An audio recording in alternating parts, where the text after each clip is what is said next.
Thursday والے دن mostly یہی ہوتا ہے کہ آپ صلی اللہ علیہ وسلم کی سنتوں میں کی سنتیں جو میرے نبی کی ہیں، یا میرے نبی کا جو ہر چیز کس طرح کرتے تھے، کیسے کرتے تھے، اس سے ریلیٹڈ ساری چیزیں ہوتی ہیں۔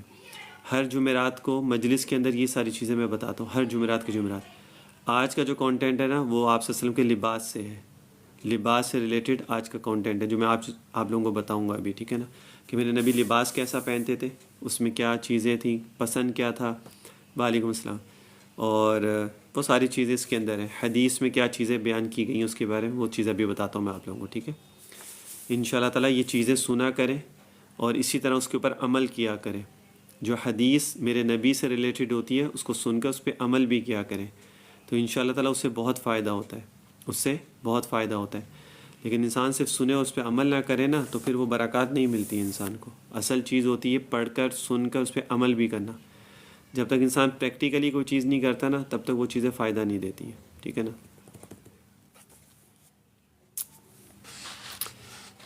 سارے مل کے ڈبل ٹیپ کرتے جاؤ، 2 منٹ بس، ٹھیک ہے نا، انشاءاللہ۔ اللہ اکبر کبیرہ۔ چلیں، نحمدہ و نصلی علی رسولہ الکریم، اما بعد، فاعوذ باللہ من الشیطان الرجیم، بسم اللہ الرحمن الرحیم۔ میرے نبی کا آج کی جو حدیثیں ہیں وہ لباس سے ریلیٹڈ، میرے نبی جو ہے لباس کیسا پہنتے تھے اور اس میں آپ صلی اللہ علیہ وسلم کا پسندیدہ کیا چیز تھی۔ آپ صلی اللہ علیہ وسلم کی عادت کریمہ یہ تھی کہ جو بھی چیز میسر ہو جاتی آپ صلی اللہ علیہ وسلم اس کو پہن لیا کرتے تھے۔ یہ نہیں تھا کہ کوئی کاٹن ہو، سوتی ہو، پشمینہ ہو، یہ ہو، وہ ہو، ایسے ہو، ویسے ہو نا، یہ آپ صلی اللہ علیہ وسلم کے اندر یہ چیزیں نہیں تھیں۔ آپ صلی اللہ علیہ وسلم بالکل سادہ طبیعت، جو بھی چیز میسر ہوتی تھی آپ صلی اللہ علیہ وسلم اس کو پہن لیا کرتے تھے۔ نہ اس میں یہ دیکھتے تھے کہ یہ عمدہ لباس ہے، کپڑا اچھا ہے یا نہیں ہے، یا آپ صلی اللہ علیہ وسلم اس کو حقیر نہیں سمجھتے تھے کہ کوئی لو کپڑا تو نہیں ہے۔ ایسی کوئی بھی کیفیات آپ صلی اللہ علیہ وسلم کی وہ نہیں ہوتی تھی، انٹینشن نا۔ تو جو بھی سادہ سا کپڑا جو بھی کچھ ہوتا تھا آپ صلی اللہ علیہ وسلم وہ پہن لیا کرتے تھے۔ اکثر حالتوں میں آپ کا لباس چادر یعنی تہبند ہوتا جو کچھ سخت موٹے کپڑے کا ہوتا تھا۔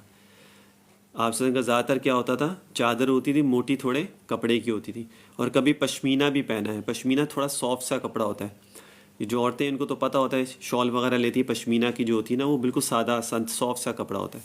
منقول ہے کہ آپ کی چادر شریف میں متعدد پیون لگے ہوتے تھے، یعنی جو چادر آپ لیا کرتے تھے اس میں بہت سارے ٹاکے وغیرہ لگے ہوتے تھے، یعنی کہیں سے پھٹ جاتی تھی آپ اس کو خود ہی پیون لگا لیا کرتے تھے، تو یہ چیز ہوتی۔ جسے آپ اوڑھنا کرتے تھے فرماتے تھے میں بندہ ہی ہوں اور بندوں ہی جیسا لباس پہنتا ہوں، یعنی آپ سے فرماتے کہ میں بندہ ہی ہوں، تو اگر میں تھوڑا سا اگر میں اس کو سادہ سا کپڑا ہو، تہبند اور یہ پیبند لگا ہوا اگر کپڑا پہن بھی لوں تو اس میں کوئی حرج نہیں ہے۔ حضرت ابن عمر سے مروی ہے کہ رسول نے فرمایا اللہ تعالیٰ کے نزدیک مومن کی تمام خوبیوں میں لباس کا ستھرا رکھنا اور کم پر راضی ہونا پسند ہے، یعنی لباس ہمیشہ صاف ہونا چاہیے، چاہے پرانا ہی لباس ہو لیکن صاف ہونا چاہیے، پاک ہونا چاہیے، ٹھیک ہے نا، اور اسی پہ انسان کو راضی ہونا چاہیے۔ جیسا بھی آپ نے کپڑا پہنا ہوا ہے صاف ہونا ضروری ہے اور پاک ہونا ضروری ہے۔ نئے پرانے کا کوئی اس میں حرج نہیں ہے کہ انسان کے میں نیا کپڑا پہنوں یا پرانا کپڑا ہو یا نیا کپڑا ہو، اس سے کوئی فرق نہیں پڑتا۔ اصل چیز جو ہوتی ہے وہ ہے کہ صاف اور پاک ہونا چاہیے۔ حضور میلے اور گندے کپڑوں کو مکروہ اور ناپسند جانتے تھے، جو کپڑے گندے ہوتے تھے، میلے ہوتے تھے، اس کو پسند نہیں فرماتے۔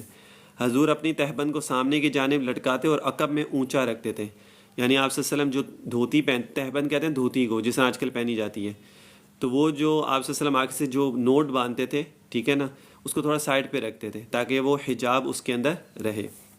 جب حضور غرور اور تکبر کی مذمت فرماتے تو صحابہ عرض کرتے یا رسول اللہ، آدمی پسند کرتا ہے کہ اس کے کپڑے اچھے ہوں اور اس کی جوتیاں عمدہ ہوں۔ اس پر حضور نے فرمایا، اس پر میرے نبی نے، یعنی صحابہ فرماتے تھے کہ کپڑا اچھا ہونا چاہیے، عمدہ ہونا چاہیے، اچھا جوتا پہنا ہوا ہو، ٹھیک ہے نا، ذرا اچھا انسان لگے۔ تو میرے نبی فرماتے تھے کہ ان اللہ جمیل یحب الجمال، ان اللہ جمیل یحب الجمال، اللہ تعالیٰ جو ہے جمیل ہے اور جمال کو پسند کرتا ہے۔ یعنی جب آپ سے فرماتے تھے نا کہ اچھا لباس ہو، اچھا جوتا ہو، تو صحابہ کہتے تھے تکبر کی نشانی نہیں ہو جائے گی جب انسان اتنا ہو؟ تو میرے نبی فرماتے تھے ان اللہ جمیل یحب الجمال، اللہ تعالیٰ جمیل ہے اور جمال کو پسند فرماتا ہے۔ اس میں تکبر غرور تب آتا ہے انسان کا کہ جب انسان اس چیز کی قدر و قیمت کو بہت زیادہ اونچا رکھتا ہے، جب اس چیز کی قدر و قیمت کو اونچا رکھتا ہے تب اس کے اندر تکبر اور یہ آتا ہے۔ ایک انسان اگر نارملی جو لباس پہنا جاتا ہے، اس لیے کہا جاتا ہے کہ زیادہ لباس کو جو ہے نا استری کر کے نہیں پہننا چاہیے، بغیر استری کے پہنو۔ استری جب انسان کر کے پہنتا ہے نا اس میں تھوڑا تکبر اس کے اندر ہوتا ہے. کیوں؟ کیونکہ وہ کپڑوں کا ہر وقت سیدھا کرتا رہے گا, سمیٹتا رہے گا, سل تو نہیں پڑ رہے, خراب تو نہیں ہو رہا, بیٹھنے میں اٹھنے میں نہ. ایون کہ میں نے تو اتنا بھی دیکھا جب لوگ نماز کے لیے مسجد میں آتے تو کاٹن اگر تھوڑا سا کوئی کپڑا اچھا پہنا ہو یا کاٹن پہنی ہو تو اس میں کیا کرتے ہیں, اس کو کپڑوں کو ہر وقت سیٹ ہی کرتے رہتے ہیں, کپڑوں کو ہر وقت سیٹ کرتے رہتے ہیں, تو دھیان تو سارا کپڑے میں رہ جاتا ہے, تو نماز اور یہ تو توجہ ہی نہیں رہتی ہے. تو اس لیے ہمیشہ انسان سادہ کپڑا پہنے اور بغیر استری کے پہنے. سل بھی ہو تو کوئی بات نہیں. پرانے زمانے میں کیا ہوتا تھا کہ جب دھویا جاتا تھا کپڑے کو تو اس کو جب سکھایا جاتا تو سارے سل وغیرہ نکال کے اس کو سکھا دیتے تھے, تو اس کے اندر جب سل ہی نہیں پڑتے تھے, اس میں سل نہیں پڑتے تھے اور وہ ویسے پہن لیا جاتا تھا.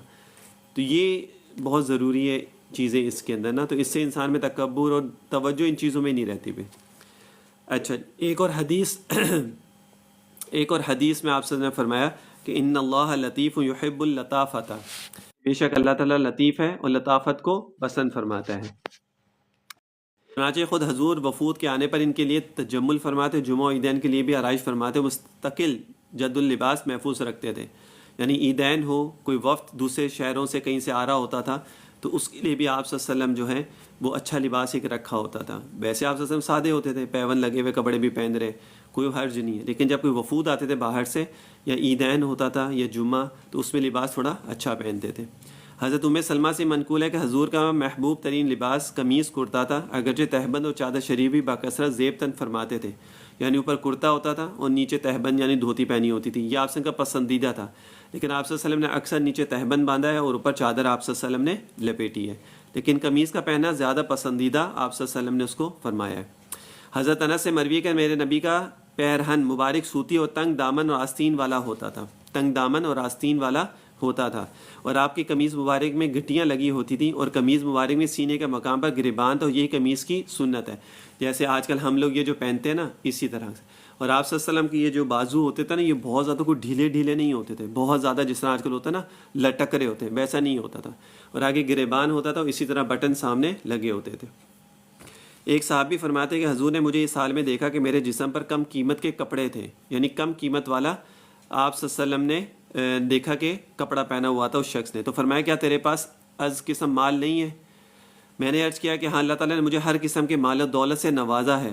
پھر فرمایا خدا کی نعمت اور اس کی بخشش کو تمہارے جسم سے ظاہر ہونا چاہیے. مطلب یہ کہ مطلب یہ تھا کہ آپ صلی اللہ علیہ وسلم نے ایک صحابی کو دیکھا نا تو اس صحابی کے جسم پہ جو کپڑا تھا وہ سادہ سا تھا, تھوڑا کم لو اس کا تھا, ٹھیک ہے. تو آپ سے فرمایا کہ تمہارے پاس مال نہیں ہے؟ تو صحابی نے کہا جی میرے پاس تو مال ہے, اللہ تعالیٰ نے ہر نعمت دی ہے. تو آپ سے فرمایا کہ جب تمہیں اللہ تعالیٰ نے مال دیا ہے تو پھر وہ نظر بھی آنا چاہیے, انسان کے اوپر نظر بھی آنا چاہیے.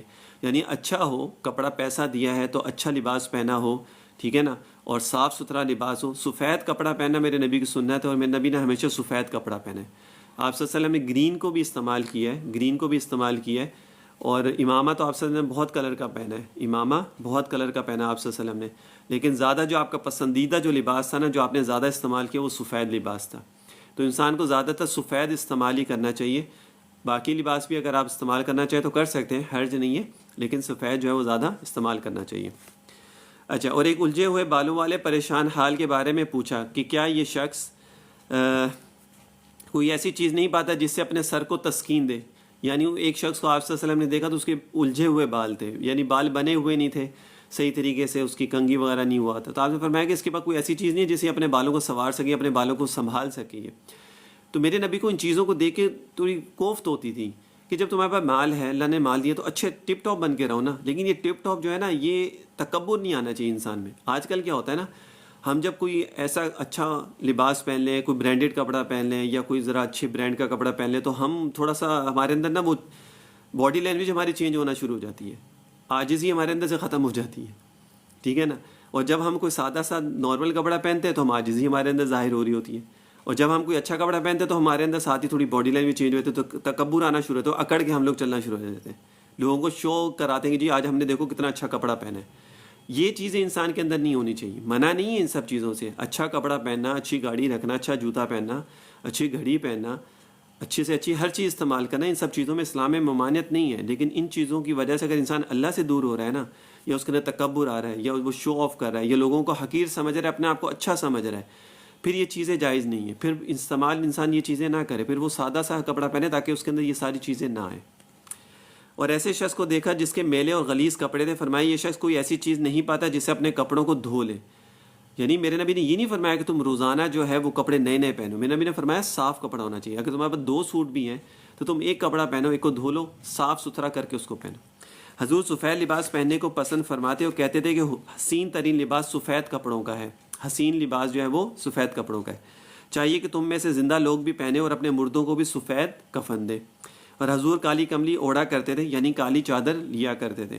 حضرت عائشہ فرماتی ہے کہ حضور ایک مرتبہ صبح کے وقت باہر تشریف لے گئے تو آپ کے بدن پر ایک سیاہ بالوں کی چادر تھی، یعنی سیاہ کالے رنگ کی چادر تھی. جب حضور فتح مکہ کے دن مکہ میں داخل ہوئے تو سر مبارک پر سیاہ امامہ تھا، یعنی آپ کے سر کے اوپر سیاہ امامہ تھا جب آپ نے فتح مکہ کیا اور جب آپ وہاں پہ داخل ہوئے. حضور نے پشمینہ یعنی اونی کپڑا بھی پہنے ہیں اور حضور اکثر چادر لپیٹا کرتے تھے. چونکہ حضور تمام لوگوں میں اطیب اور الطف تھے، اس لیے اس کی علامت آپ کے بدن مبارک میں ظاہر تھی کہ آپ کے جسم اتھر سے لگنے کی وجہ سے آپ کے کپڑے میلے نہ ہوتے تھے اور نہ آپ کے لباس مبارک میں جوں پڑتی تھی اور نہ کپڑوں پر اور نہ آپ کے جسم اتھر پر مکھی بیٹھتی تھی. یعنی میرے نبی پہ نہ مکھی بیٹھتی تھی نہ بالوں میں جوں پڑتی تھی، ٹھیک ہے نا. اور آپ صلی اللہ علیہ وسلم جو بھی کپڑا پہنتے تھے تو وہ لگنے کی وجہ سے وہ کپڑا میلا نہیں ہوتا تھا. اب دیکھو میرے نبی کی کتنی برکات تھی، کپڑا میلا نہیں ہوتا تھا، مکھی نہیں بیٹھتی تھی، جوں وغیرہ یہ ساری چیزیں نہیں ہوتی تھی. حضور نے چمڑے کے موزے پہنے اور ان پر مسح فرمایا ہے. چمڑا کا جو موزہ ہوتا ہے نا، چمڑے کے جو موزے ہوتے ہیں اس پہ مسح ہو جاتا ہے. یہ جو کپڑے والے جو موزے ہوتے ہیں نا، لوگ اس پہ بھی مسح کرتے ہیں، اس پہ مسح نہیں ہوتا، اس پہ مسح نہیں ہوتا. جو لوگ کپڑے کے موزوں پہ مسح کرتے ہیں وہ غلط کرتے ہیں، ان کا مسح نہیں ہوتا، ان کی نماز نہیں ہوتی، وضو نہیں ہوتا، اس کو اتار کے پاؤں دھوئے جاتے ہیں، ٹھیک ہے نا. لوگ یہ غلط مسئلہ بتاتے ہیں کہ جی موزوں کے اوپر بھی مسح ہو جاتا ہے، وہ صرف چمڑے کے موزے پہ ہوتا ہے. اور کپڑے والا موزہ اتنا موٹا ہو کہ وہ اس کی ایک مقدار ہے کہ آپ وہاں تک چلیں گے اور وہ نہیں پھٹے تو پھر آپ وہ موزہ جو ہے نا اس کے اوپر آپ مسح کر سکتے ہیں، ٹھیک ہے. لیکن نارملی جو ہم لوگ کپڑا وہ موزہ جو استعمال کرتے ہیں وہ تو باریک اس کے کپڑے کا ہوتا ہے، موٹے تو ہم پہنتے ہی نہیں ہیں اتنا، جو بہت زیادہ اونی یا بہت زیادہ موٹا، ورنہ اس کو پہن کے آپ روڈ پہ چلیں وہ تو شاید 1 کلومیٹر بھی آپ نہیں چلیں گے تو پھٹ جائے گا نیچے سے. تو ان موزوں پہ مسح نہیں ہوتا. لباس کے معاملے میں سب سے بہترین طریقہ نبی کا وہ ہے جس کا آپ نے حکم دیا یا ترغیب دی ہے یا خود اس پر مسلسل عمل فرمایا. آپ کا طریقہ سنا لباس یہ کہ کپڑے کا بنا ہوا، کپاس کا بنا ہوا یا صوف کا، کتان کا بنا ہوا کوئی سا بھی ہو، اور جو بھی لباس میسر ہے پہن لیا جائے. یعنی کپاس کا ہو، کپاس کا، ٹھیک ہے نا، یا صوف کا یا کتان کا، صوف، کتان یا کپاس کا، ٹھیک ہے نا. کوئی سا بھی ہو، جو بھی لباس میسر ہے پہن لیا جائے. آپ نے یمنی چادریں، یمن کی چادریں بہت مشہور ہوتی ہیں، وہ آپ صلی اللہ علیہ وسلم نے استعمال کی ہیں. جبے استعمال کیے ہیں، قبا استعمال کیا ہے، قمیص، پاجامہ، تہبند، چادر سادہ، موزہ، جوتا، غرض ہر چیز آپ صلی اللہ علیہ وسلم نے استعمال فرمائی ہے. اب آپ آج جو بھی چیز اس طرح کی پہنے اس کو اسی نیت سے پہنے کہ میرے نبی نے پہنی ہے اس لیے میں بھی پہن رہا ہوں، ٹھیک ہے نا. تو اس میں انشاءاللہ تعالیٰ آپ کو سنت کا ثواب بھی مل جائے گا. آپ نے دھاری دار سیاہ کپڑا، سیاہ دھاری دار اور سیاہ کپڑا بھی پہنا ہے اور سادہ کپڑا بھی پہنا ہے. سیاہ لباس اور سبز ریشم کی آستین والا لبادہ بھی آپ صلی اللہ علیہ وسلم نے پہنا ہے. سیاہ دھاری والا جو ہوتا ہے نا جس میں لائننگ ہوتی ہے نا کالی، وہ اس طرح کا لباس بھی میرے نبی نے پہنا ہے. آپ نے ایک پاجامہ بھی خریدا ہے اور ظاہر ہے کہ پہننے کے لیے خریدا ہوگا. صحابہ آپ کی اجازت سے پہنا بھی کرتے تھے اور آپ صلی اللہ علیہ وسلم نے شلوار اور پاجامے کو زیادہ پسند فرمایا تہبند کی نسبت، دھوتی کی نسبت. آپ صلی اللہ علیہ وسلم نے اس کو زیادہ پسند فرمایا کہ اس کے اندر حیا زیادہ ہے، اس میں حجاب ہے، حیا ہے، تو آپ سے اس کو زیادہ پسند فرمایا. حضرت عائشہ سے صحیح روایت میں ہے کہ انہوں نے ایک پرانا کمبل اور موٹے سوت کی ایک چادر نکالی اور فرمایا کہ نبی نے ان دونوں کپڑوں میں رحلت فرمائی تھی. یعنی دنیا سے رخصت ہوئے تو ان 2 کپڑوں میں آپ صلی اللہ علیہ وسلم نے رحلت فرمائی تھی. ملا علی قاری رحمۃ اللہ علیہ نے دمیاتی سے نقل کیا ہے کہ حضور کا کرتا قمیص سوت کا بنا ہوا تھا. سوت ایک کپڑا ہوگا، ایک قسم ہوگی، اس کا پہنا ہوا تھا. وہ آپ سرچ کریں گے تو آپ کو انشاءاللہ پتہ لگ جائے گا. جو زیادہ لمبا نہ تھا اس کی آستین بھی زیادہ لمبی نہ تھی. یعنی جو آستین تھی وہ بھی کہتے ہیں کہ یہ جو آپ کی رسٹ ہوتی ہے نا، رسٹ، اس سے زیادہ نیچے تک نہیں آنا چاہیے کپڑا. بہت زیادہ ایک ہوتا ہے نا لوگوں کا بازو سے بھی باہر نکل رہا ہوتا ہے، وہ اتنی لمبی لمبی آستینیں ہوتی ہیں. میرے نبی نے اسے منع فرمایا، میرے نبی نے ایسا نہیں پہنا، ٹھیک ہے نا. اچھا، بجوری رحمۃ اللہ علیہ نے لکھا ہے کہ آپ کے پاس صرف ایک ہی کرتا تھا. حضرت عائشہ سے مروی ہے کہ آپ کا معمول صبح کے کھانے میں سے شام کے لیے بچا کر رکھنے کا نہ تھا اور نہ شام کے کھانے میں سے صبح کے لیے بچانے کا تھا. یعنی جو صبح کا کھانا تھا وہ شام تک کے لیے بچاتے نہیں تھے. یعنی جو صبح کھا لیا تو بس کھا لیا، جو بچا تو وہ دے دیا کسی کو یا کسی اور نے کھا لیا بس. یہ نہیں ہوتا تھا کہ تھوڑا سا بچا کے شام کے لیے رکھ لو یا شام کا کھانا صبح بچا کے لیے رکھ لو. آج ہم لوگ تو 3 دن 4 دن پرانے کھانے رکھتے ہیں. اور بعض اوقات کوئی کپڑا کرتا چادر یا لنگی یا جوتا 2 عدد نہ تھے. یہ ساری چیزیں آپ سے کے بعد 2 نہیں تھی، ایک ہی تھی بس. ایک ہی جوتا، ایک ہی تہبند، ایک ہی کرتا، سب کچھ ایک رکھا ہوا تھا نا. آج تو ہمارے پاس 10 20 سوٹ بھی ہوتے ہیں اور پھر ہم کہتے ہیں یار ہمارے پاس تو ہے ہی کچھ نہیں، ہمارے پاس تو کپڑا ہی نہیں ہے، سارے پرانے ہو گئے، یہ ہو گیا. اتنی ہر انسان ہر چیز میں ناشکری ہوتی ہے، ہر چیز میں انسان کی ناشکری ہوتی ہے. اگر 4 کپڑا بھی، اگر آپ نے 4 سوٹ بھی رکھے ہیں اور صاف ستھرے ہیں اور اگر آپ اس کو پہنتے ہیں تو شکر کرنا چاہیے کہ اللہ تعالیٰ نے آپ کو ایک نعمت دی ہے کہ آپ کے جسم کے اوپر ایک کپڑا ہے. ان لوگوں کو دیکھو جو بیچارے ویسے ہی گھوم رہے ہوتے ہیں جن کے پاس کپڑا بھی نہیں ہے، پھٹے ہوئے کپڑے، گندے کپڑے، میلے کپڑے وہ پہن کے باہر گھوم رہے ہوتے ہیں، ان کے پاس پہننے کے لیے کپڑا نہیں ہوتا. میرے نبی تو ایک کرتا رکھتے تھے، اسی میں ہر جگہ استعمال اس کو کرتے، اسی کو دھو لیتے تھے، اسی کو دوبارہ پہن لیتے تھے. چلو وہ تو نبی تھے، ان کی تو ایک تھا کہ ان کے اندر ایک عاجزی تھی اور یہ ساری چیزیں تھیں. تو ہمارے اندر چلو اگر ہم اتنا نہیں کر سکتے لیکن اتنے تو ایٹ لیسٹ ہمارے اندر یہ چیزیں ہونی چاہیے کہ اگر ہمارے پاس 5 6 سوٹ بھی ہوں تو اس پہ ہمیں شکر تو ادا کرنا چاہیے. اچھا، مناوی رحمۃ اللہ علیہ نے حضرت عباس سے نقل کیا کہ آپ کا کرتا قمیض زیادہ لمبا نہ ہوتا تھا، نہ اس سے آستین لمبی ہوتی تھی. ٹھیک ہے. دوسری حدیثوں میں حضرت ابن عباس سے نقل کیا کہ آپ کا کرتا ٹخنوں سے اونچا ہوتا تھا، ٹخنوں سے اونچا ہوتا تھا. حضرت اسماء فرماتی ہے کہ حضور کے کرتے کی آستین پہنچوں تک ہوتی تھی. حضور قمیض کرتے کی آستین نہ بہت تنگ رکھتے اور نہ بہت کشادہ، یعنی درمیانی ہوتی تھی جو آستینیں ہوتی تھیں، بلکہ درمیانی ہوتی اور آستین ہاتھ کے گٹے تک رکھتے تھے، جو میں نے ابھی تک بتایا رسٹ تک، اور چوغا وغیرہ کے نیچے تک، مگر انگلیوں سے متجاوز نہ ہوتی تھی. آستینیں جو قمیض ہوتی تھیں وہ یہ رسٹ تک ہوتی تھی، لیکن اگر آپ کوئی جبہ یا کوئی چوغا یا کوئی پہنتے تھے وہ انگلیوں تک کے بیچ تک ہوتا تھا، اس سے آگے تک نہیں جاتا تھا، مگر انگلیوں سے متجاوز نہ ہوتی تھی. حضور سفر کا کرتا قمیص وطن کے کرتے سے دامن اور آستین میں کسی قدر چھوٹا ہوتا تھا. حضور کی قمیص کا گریبان سینے پر ہوتا، کبھی آپ اپنے کرتے کا گریبان کھول لیا کرتے اور سینہ اتھر صاف نظر آتا اور اسی حال نماز پڑھ لیا کرتے تھے. یعنی بعض دفعہ سینہ مبارک جو ہے نا آپ صلی اللہ علیہ وسلم کا کھلا، بٹن وغیرہ کھلے ہوتے تھے، اور کیونکہ سطر تو ہے نہیں تو اسی میں آپ صلی اللہ علیہ وسلم نماز بھی پڑھ لیا کرتے تھے. اچھا، جب آپ قمیص زیب تن فرماتے تو پہلے سیدھا ہاتھ سیدھی آستین میں ڈالتے اور پھر بایاں ہاتھ بائیں آستین میں. تو یہ سنت بھی ہوگی، یعنی قمیص پہننے کی سنت کیا ہے کہ سب سے پہلے دائیں ہاتھ میں انسان بازو ڈالے، پھر بائیں، اور پھر گلے میں اس کو پہنے. یہ سنت عمل ہے. ایاز بن جعفر نخعی سے مروی ہے کہ رسول کا ایک رومال تھا، جب آپ وضو کرتے تو اسی سے پوچھ لیا کرتے تھے. تو یہ کچھ آپ صلی اللہ علیہ وسلم کے لباس سے ریلیٹڈ حدیثیں تھیں. آگے اسی کی تفصیل انشاءاللہ تعالیٰ نیکسٹ فرائیڈے میں، نیکسٹ تھرسڈے میں، اگلی جو مجلس جمعرات کو ہوگی اس میں آپ لوگوں کو بتاؤں گا. اور ابھی کیونکہ اسی سے ریلیٹڈ حدیثیں چلیں گی، امامہ ہے اس سے ریلیٹڈ آ جائے گی، اور بہت ساری آگے اسی طرح حدیثیں انشاءاللہ تعالیٰ چلتی رہیں گی. تو اس لیے جمعرات کو جو مجلس ہوتی ہے اس کو اسکپ نہ کیا کرو، اس میں لازمی شامل ہوا کرو، اور اس میں جو بھی حدیث وغیرہ جو بھی چیز ذکر کی جاتی ہے اس کو لازمی سنا کرو اور اس سے پھر عمل بھی کیا کرو. اصل چیز ہوتی پریکٹیکلی اس پہ عمل کرنا جو ضروری چیز ہے. ٹھیک ہے نا. ویسے تو انسان ہر چیز اپنی مرضی کے مطابق کرتا ہے، لیکن نبی سے اگر محبت ہے اور نبی سے اگر محبت ہے انسان کو تو پھر انسان وہی کوشش کرتا ہے کہ جو میرے نبی کریں پھر میں بھی وہی کام کروں. ذکر جو چیز میں پڑھوں گا وہی آپ لوگ میرے ساتھ ساتھ ذکر میں پڑھتے جانا، اور توجہ اپنے دل کے اوپر رکھو، انشاءاللہ تعالی اللہ تعالی دل کی کیفیات جو ہے نا وہ چینج کر دیتے. ٹھیک ہے. چل، اللہم صلی علی سیدنا و مولانا محمد وعلی آل سیدنا و مولانا محمد وبارک وسلم وصلی علیہ. اللہم صلی علی سیدنا و مولانا محمد وعلی آل سیدنا و مولانا محمد وبارک وسلم وصلی علیہ. اللہم صلی علی سیدنا و مولانا محمد وعلی آل سیدنا و مولانا محمد وبارک وسلم وصلی علیہ. اللہم صلی علی سیدنا و مولانا محمد وعلی آل سیدنا و مولانا محمد وبارک وسلم وصلی علیہ. اللہم صلی علی سیدنا و مولانا محمد وعلی آل